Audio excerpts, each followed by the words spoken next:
శిఖండి మహాభారతంలోని ఒక విచిత్రమైన పాత్ర.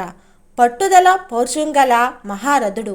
ప్రతీకారంతో భీష్ముని మరణానికి కారణమైనవాడు శిఖండి. శిఖండి ముందు జన్మలో ఒక స్త్రీ. కాశీరాజుకు ముగ్గురు కుమార్తెలు, అంబ, అంబిక, అంబాలిక. వీరికి యుక్త వయసు రాగానే కాశీరాజు తన ముగ్గురు కుమార్తెలకు స్వయంవరం ప్రకటించాడు. ఆ స్వయంవరానికి నానాదేశపు రాజులతో పాటు సాలవరాజు, భీష్ముడు కూడా వచ్చారు. ఆహ్వానితులైన వివిధ దేశాల రాకుమారులు ఆసీనులై ఉన్న సభాభవనంలోకి కాశీరాజు తన ముగ్గురు కుమార్తెలను స్వయంవర వేదికపైకి రప్పించాడు. రాకుమార్తెలు రాగానే రాకుమారులలో కలకలం రేగింది. ఎవరికి వారు తామే సొంతం చేసుకోవాలని ఒకరిపై ఒకరు సంకుల సమరానికి దిగారు. భీష్ముడు తన ఆసనంపై నుండి లేచి స్వయంవరం వేదికపైకి వెళ్ళి సకల రాజులను ఉద్దేశించి, ఓ రాకుమారులారా, ఈ రాకుమార్తెలను నా సోదరుడు విచిత్ర వీరుడికి వివాహం చేయడానికి తీసుకెళ్తున్నాను.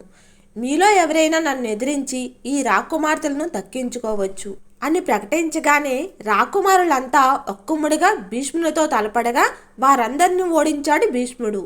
సాల్వుడు భీష్ముని ఎదురుగా రాగా అతనిని కూడా పడగొట్టి రాకుమార్తెలను ముగ్గురిని రథంపై వేసుకొని వాయువేగంతో హస్తినాపురం దిశగా రథాన్ని పరుగులు పెట్టించాడు భీష్ముడు.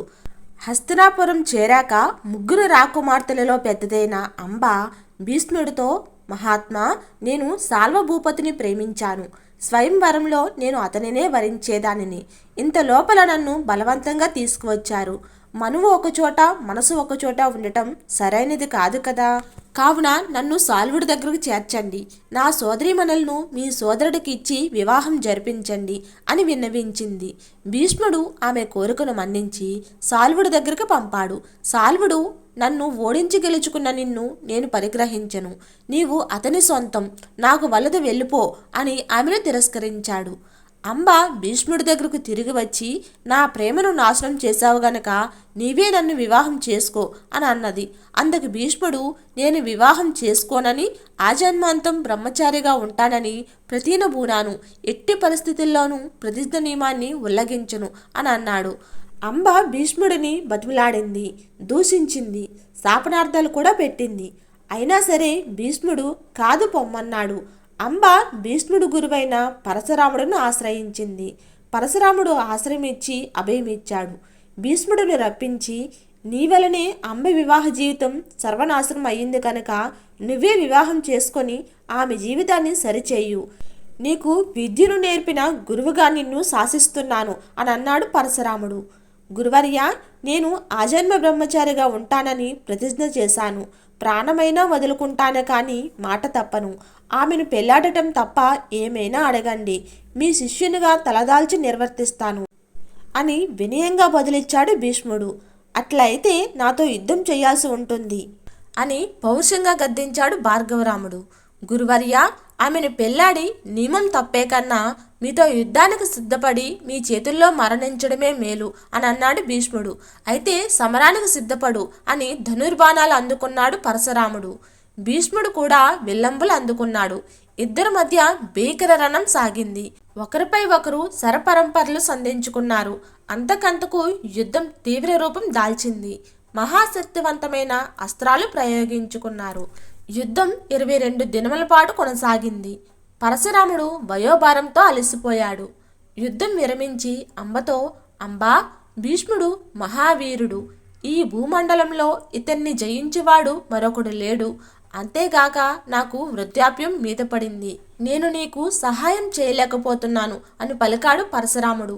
అప్పుడు అంబ భీష్ముడితో, భీష్మ, నిన్ను జయించే వీరుడే లేడని అహంకారంతో ఉన్నావు కదూ. ఎప్పటికైనా నిన్ను నేనే సంహరిస్తాను, ఇది సత్యం అని మహాకోపంతో శపథం చేసింది. అది విన్న భీష్ముడు, నీవు ఆయుధంను చేపట్టి యుద్ధానికి సిద్ధపడితే నేను అస్త్ర సన్యాసం చేస్తాను అని పలుకుతాడు. ఆమె అక్కడ నుండి వెళ్ళి తన తాత అయిన హోత్రవాహన రాజర్షి చెంతకు చేరింది. తనకు భీష్ముడి వల్ల జరిగిన అన్యాయం గురించి చెప్పింది. హోత్రవాహనుడు తన మనవరాలకు జరిగిన అన్యాయానికి ఉగ్రుడై తపోశక్తితో ఒక గులాబీ మాలను సృష్టించి అంబకి ఇచ్చి, అంబా, ఈ మాల ఎవరు ధరిస్తారో వాడి చేతిలో భీష్ముడు మరణిస్తాడు. కావున నీవు ఎవరైనా వీరుడి మెడలో వేసి యుద్ధానికి పురుగొలుపు, విజయం నీదే అని దీవించి పంపాడు హోత్రవాహనుడు. మాలను తీసుకున్న అంబ దేశ దేశాల రాజులను కలిసి విషయాన్ని వివరించి ఈ మాలను ధరించి భీష్ముడిని సంహరించమని అర్థించింది. అందుకు ఏ రాజు కూడా సాహసించడానికి నిరాకరించారు. చివరకు ద్రుపద మహారాజును వేడుకుంది. జగదేక వీరుడైన భీష్ముడితో యుద్ధంలో గెలవటం అసాధ్యం అని చెప్పి అంబను పంపేశాడు. అంబ నిరాశ చెంది గులాబీమాలను కోటగుమ్మానికి తగిలించి అడవులకు వెళ్ళిపోయింది. అక్కడ భీష్ముడిని వధించడం కోసం ఈశ్వరుడి గురించి తపస్సు చేసింది.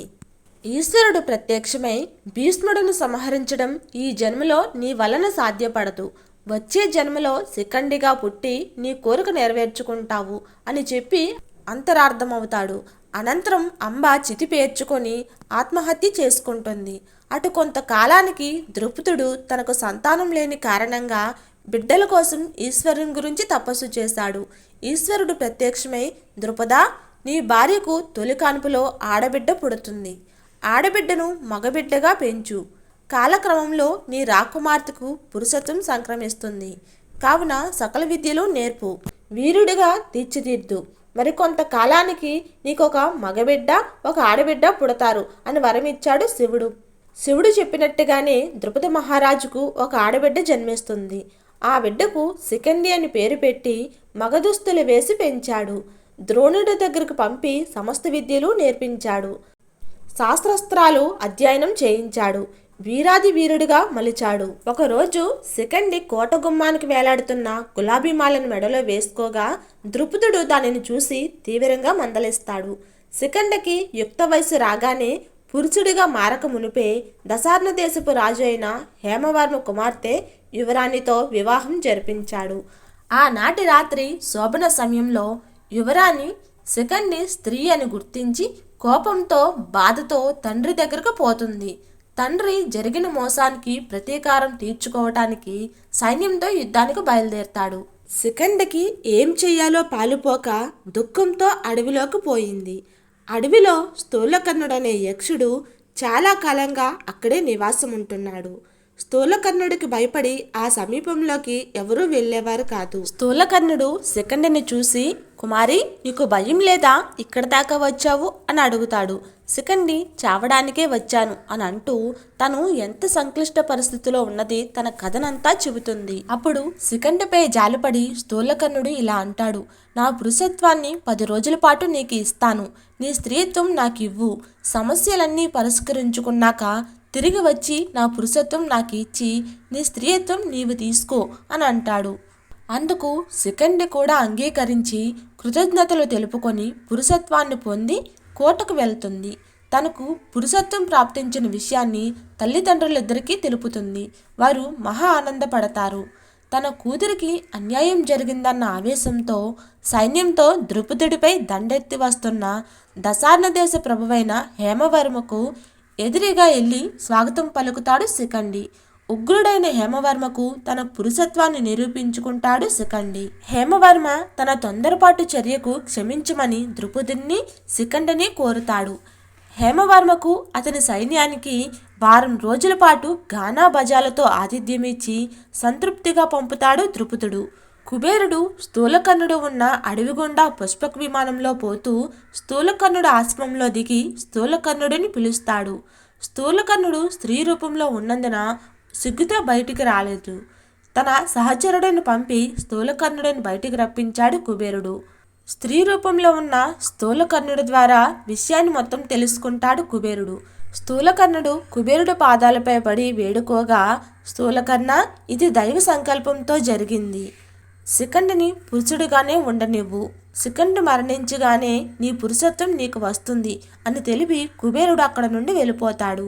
10 దినముల తర్వాత శిఖండి స్థూలకర్ణుడి దగ్గరకు వచ్చి, మహాత్మా, నీ పురుషత్వం తీసుకొని నా స్త్రీత్వాన్ని నాకు ఇవ్వు.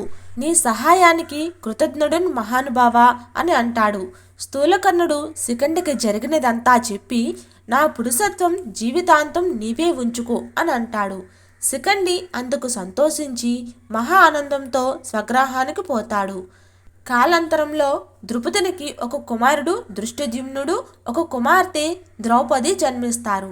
కాలక్రమంలో ద్రౌపది పాండవులను పెళ్లాడుతుంది. దృష్టద్యుమ్నుడు కురుక్షేత్ర యుద్ధంలో పాండవ సైన్యానికి సర్వ సైన్యాధ్యక్షుడై యుద్ధభూమిలో సైన్యాన్ని నడుపుతాడు. కౌరవ పాండవులకు జరిగిన కురుక్షేత్ర సంగ్రామంలో శిఖండి పాల్గొని పాండవుల పక్షాన యుద్ధం చేస్తాడు. పాండవుల సేనాధిపతులలో ఒకటిగా వ్యవహరిస్తాడు. యుద్ధంలో కౌరవ వీరులను అనేక మందిని సంహరిస్తాడు. కృపాచార్యుని ఓడిస్తాడు. శిఖండి అశ్వత్థామతో యుద్ధంలో తలపడినప్పుడు ఇద్దరూ సమాన స్థాయిలో యుద్ధం చేస్తారు. కౌరవుల పక్షాన సర్వ సైన్యాధ్యక్షుడై సమరం సలుపుతున్నప్పుడు భీష్ముడు దుర్యోధనుడితో, సుయోధన, యుద్ధంలో నా వలన నీకు మేలు జరగాలంటే యుద్ధ భూమిలో శిఖండి నాకు ఎదురుపడకుండా చూడండి. నేను ఆడవారితోనూ మధ్యలో పురుషత్వం సంక్రమించిన వారితోనూ యుద్ధం చేయను. నేను వారిని చూడగానే అస్త్ర సన్యాసం చేస్తాను. శిఖండి అంగనాపూర్వుడు కాబట్టి జాగ్రత్త పడండి అని చెబుతాడు.